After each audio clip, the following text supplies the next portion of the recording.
करने और आज असत्य की जीत हुई है। हाँ। सत्य हारा है। लेकिन कोर्ट तो अंतिम विकल्प दिख रहा था सर। कोर्ट तो सर सबूतों पर चलता है सर। सबूत जो भी हो, हाँ, जहाँ पे भ्रष्टाचार हर जगह व्याप्त हो, वहाँ पे आप इससे बेहतर और कुछ निर्णय की आशा नहीं कर सकते। आज के बाद से मैं कोशिश करूंगा कि अपने छात्रों को कभी यह न पढ़ाऊं क्या नहीं पढ़ाइएगा? कि देश की आज़ादी गांधीवाद तरीके से नहीं हुआ है, सत्याग्रह कभी देश में सफल नहीं हुआ, सिर्फ झूठी बातें हैं, किताबों की बातें हैं। और बच्चों को अगर कभी अपनी मांग करनी हो तो अहिंसा का रुख तो कभी ना अपनाएं। हम लोग अपना के हार चुके हैं और शायद इतिहास में कुछ लोगों को झूठे आगे बढ़ा दिया गया। अगर शायद मैं सत्ता में होता तो महात्मा गांधी की मूर्तियों को हर जगह से हटा देता।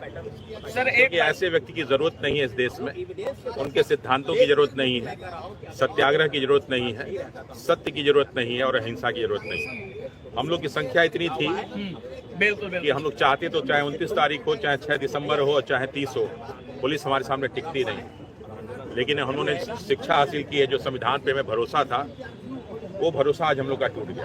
कहाँ चूक हो गई, क्या लगता है? साफ चूक कहीं नहीं हुई। अगर आप पूरे कोर्ट की प्रोसीडिंग को देखेंगे तो वो कौन सा तथ्य था जो हम लोगों ने नहीं दिया। हम लोग के सारे एविडेंस है, सारे के सारे एविडेंस और सही एविडेंस है। लेकिन समस्या यही है कि हम सरकार के हिस्सा नहीं है और हम भ्रष्ट प्रशासन व्यवस्था के हिस्सा नहीं है, और इसके कारण हम लोग हार रहे हैं। और जो अंग्रेजों ने पूरी की पूरी व्यवस्था बना रखी थी, अभी वो चेंज नहीं हुई, वो अभी भी गलत के साथ है और आज भी गलत के साथ रहेगी।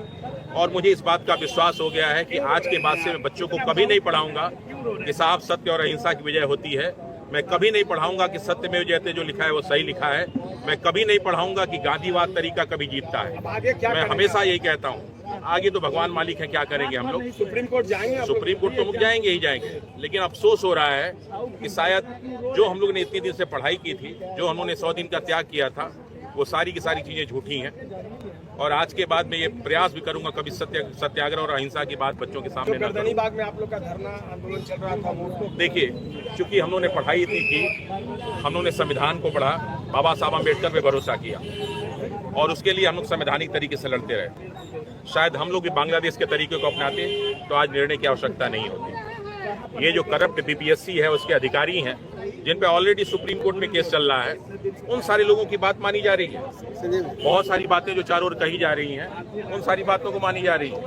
खैर, लड़ाई है, लड़ेंगे हम लोग, कोई दिक्कत नहीं है।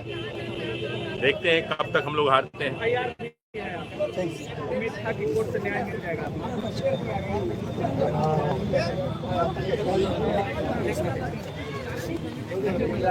भाई आप ये उधर ले लेंगे।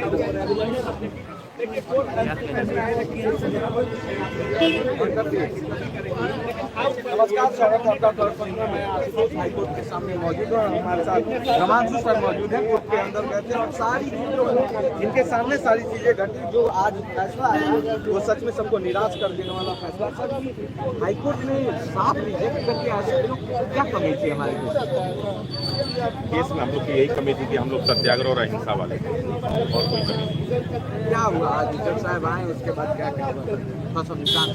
कुछ नहीं, 2 मिनट में सारी चीजें सुना दी गई और फिर देखते हैं 5 बजे डिसीजन में क्या लिमिटेड क्या आता है। उसके बाद हम देखते हैं कि क्या होता है, क्या नहीं। किया गया है, सुप्रीम कोर्ट का रास्ता खुला हुआ है, देखते हैं। बिल्कुल सुप्रीम कोर्ट की ओर हम लोग शाम को 5 बजे आएगा निर्णय। शाम को 5 बजे आएगा। मतलब जज साहब ने निर्णय सुनाते समय कुछ भी ऐसा नहीं बताया कि ये कारण से रिजेक्ट कर दिया गया। ये सारा का सारा जो है निर्णय कागज पे लिखा होगा, कागज पे ही दुनिया चल रही है, ये भी कागज पे चलेगा।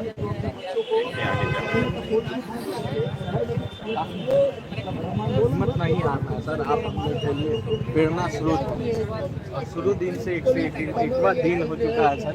लेकिन बहुत दुख लग रहा है कि इस बिहार में गुरु के आंख में जब आंसू आता है तो समझ सकते हैं कि क्या दृश्य होगा, किस तरह की शासन व्यवस्था वहाँ पे रखी गई होगी।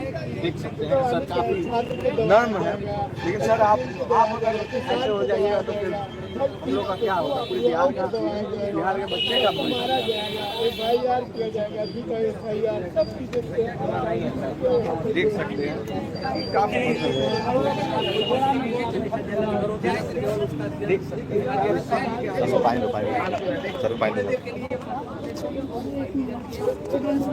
सर,